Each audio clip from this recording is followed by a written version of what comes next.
गिबि दिनैहाय आङो गोसो गोजोननाय बाथ्राखौनो फोरमायनांगोन।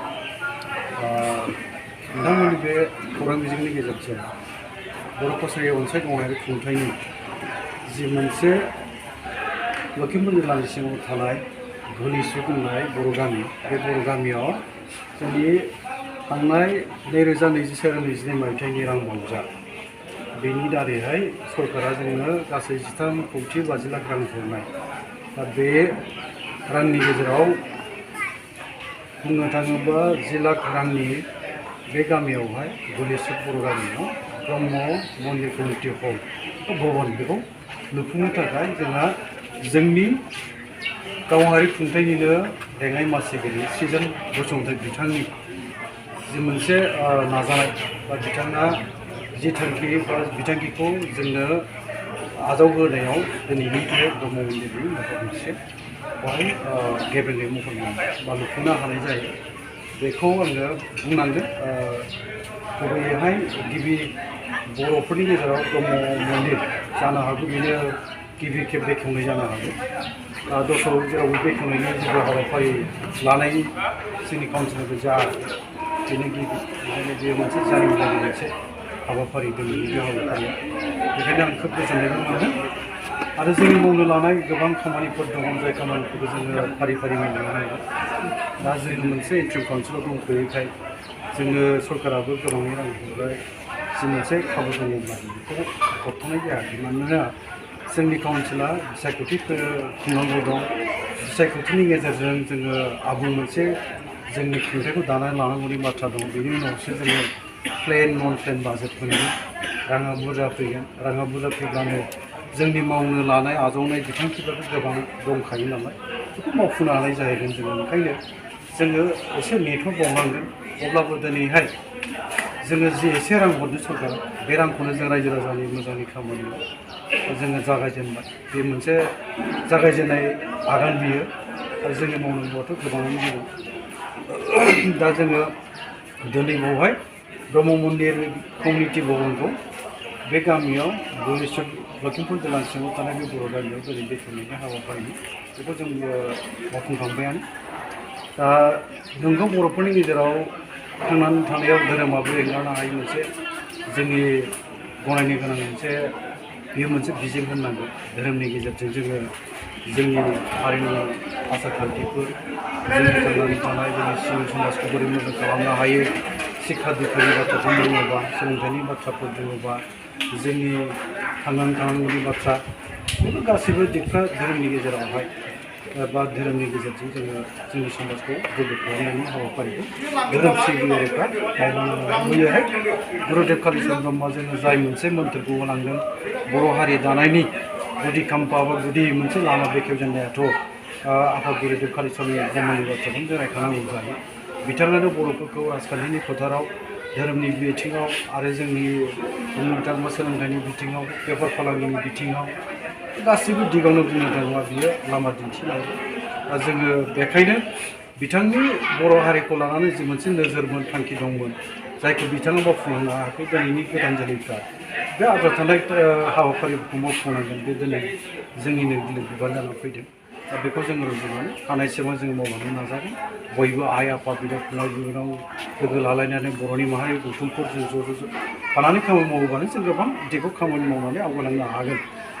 अब्लाबो दिनैनि समाव जाय समा बुंनो थाङोबा जोंनि थाखाय गोजोनथाव मोनसे सम नङा। दा बेयो मोनसे अलखद गोनां मोनसे गोब्राब थासारिनि समावसो जोङो दा थांनानै दं होनोब्ला बांद्राय बुंनाय जानाय नङा। मानोना बर'नि गेजेराव दा खौसेथिनि आंखाल दङ। खौसेथि गैयिनि थाखाय बर'फ्रा दिनैहाय मोननानैबो गोमाजाफिननो नागिरनायफोरबायदि जादों, नासयजाफिननो नागिरनायफोरबायदिबो जादों गोबां दिगावनो। दा बेफोर दिगखौ नायनानै जोङो सरकारनिफ्राय जोङो आदाय खालामनांगौबा, मोननांगौबा जोंनि खाबुफोरखौहाय, मोन्थायफोरखौ सम जेरैबो मोन्थायफोरखौ मोननांगौ। बर'आ बर' हिसाबैनो ज' जानानै खामानि मावबाय थानांगौ। बे दिनैनि समनिनो गोब्राब थासारिनि थिननाय। दा बेखौ जोङो मोनथिलायोब्ला बर'नि गेजेराव नंगौ दिनैनि समा खौसेथिनि आंखालनि सम। बे खौसेथिनि आंखालनि समखौ जोङो बोरै बारग'नो, बे मोनसे सोंनाया बयनावबो फैदों। आरो जोंनि गासै रायजो राजानो लुबैदों बर'नि खौसेथिया जानांगौ।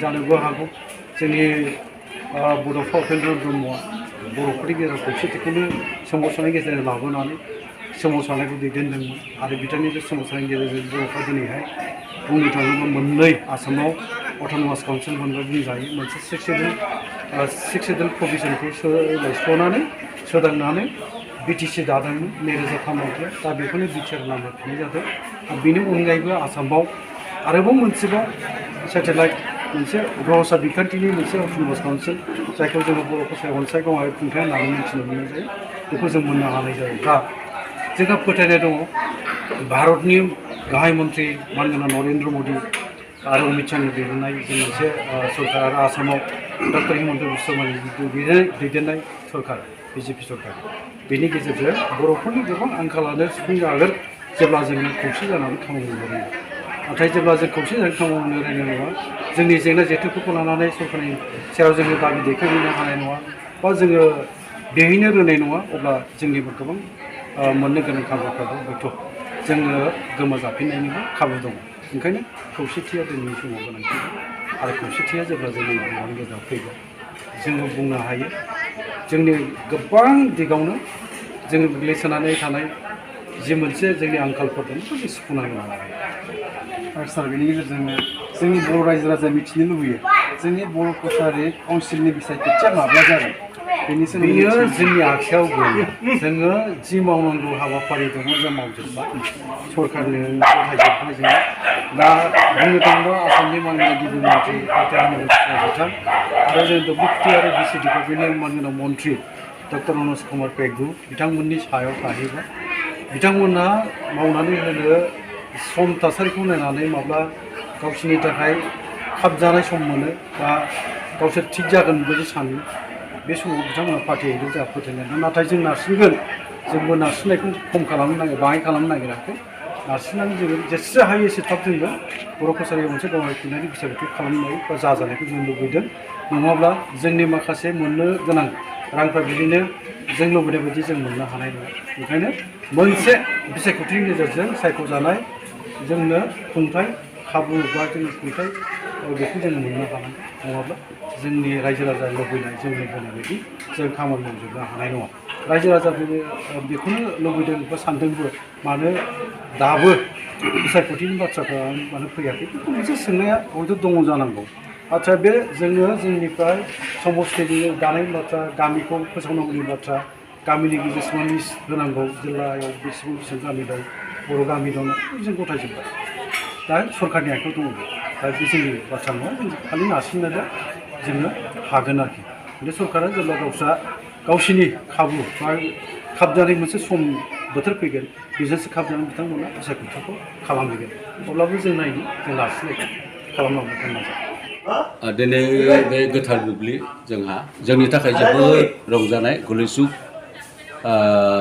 बर' गामिनि थाखाय मानो होनबा जों गोबाव दिननिफ्रायनो जायखौ सानबाय दङमोन बे साननाया दिनै जाफुंबाय बर' कसारि वेलफेयार अट'नमास काउन्सिलनिफ्राय जों माबा मोनसे अनसुंथाइ राङारि अनसुंथाइ मोननायजों समायना महरै जा जोङो मन्दिर लुनायनि बाथ्रामोन बे बाथ्राया थांनाय दानब्रै खावसेनि सिगांनो जागायदों BKWCनि डेपुटि चेयारमेन सिजन बसुमतारिया गाहाय खुन्थाखौ गायफैदोंमोन थांनाय 2021 मायथाइनि अक्ट'बर दाननि 27 खालार खालि दिनै दानब्रै खावसेनि गेजेरजों जानानै फैबाय दिनै बेखेवबाय जोंनि बर' कसारि वेलफेयार अट'नमास काउन्सिलनि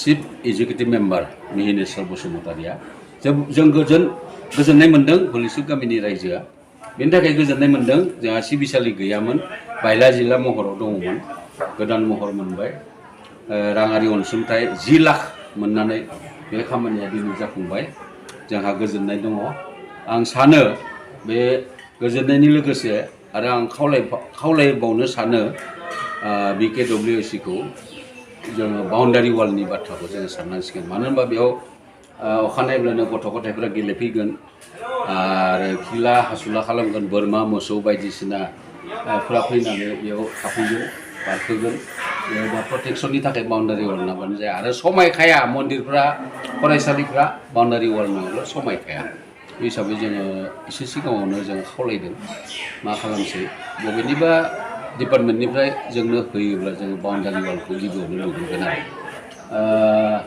जोङो दा जोंनि सिबियारिफ्राबो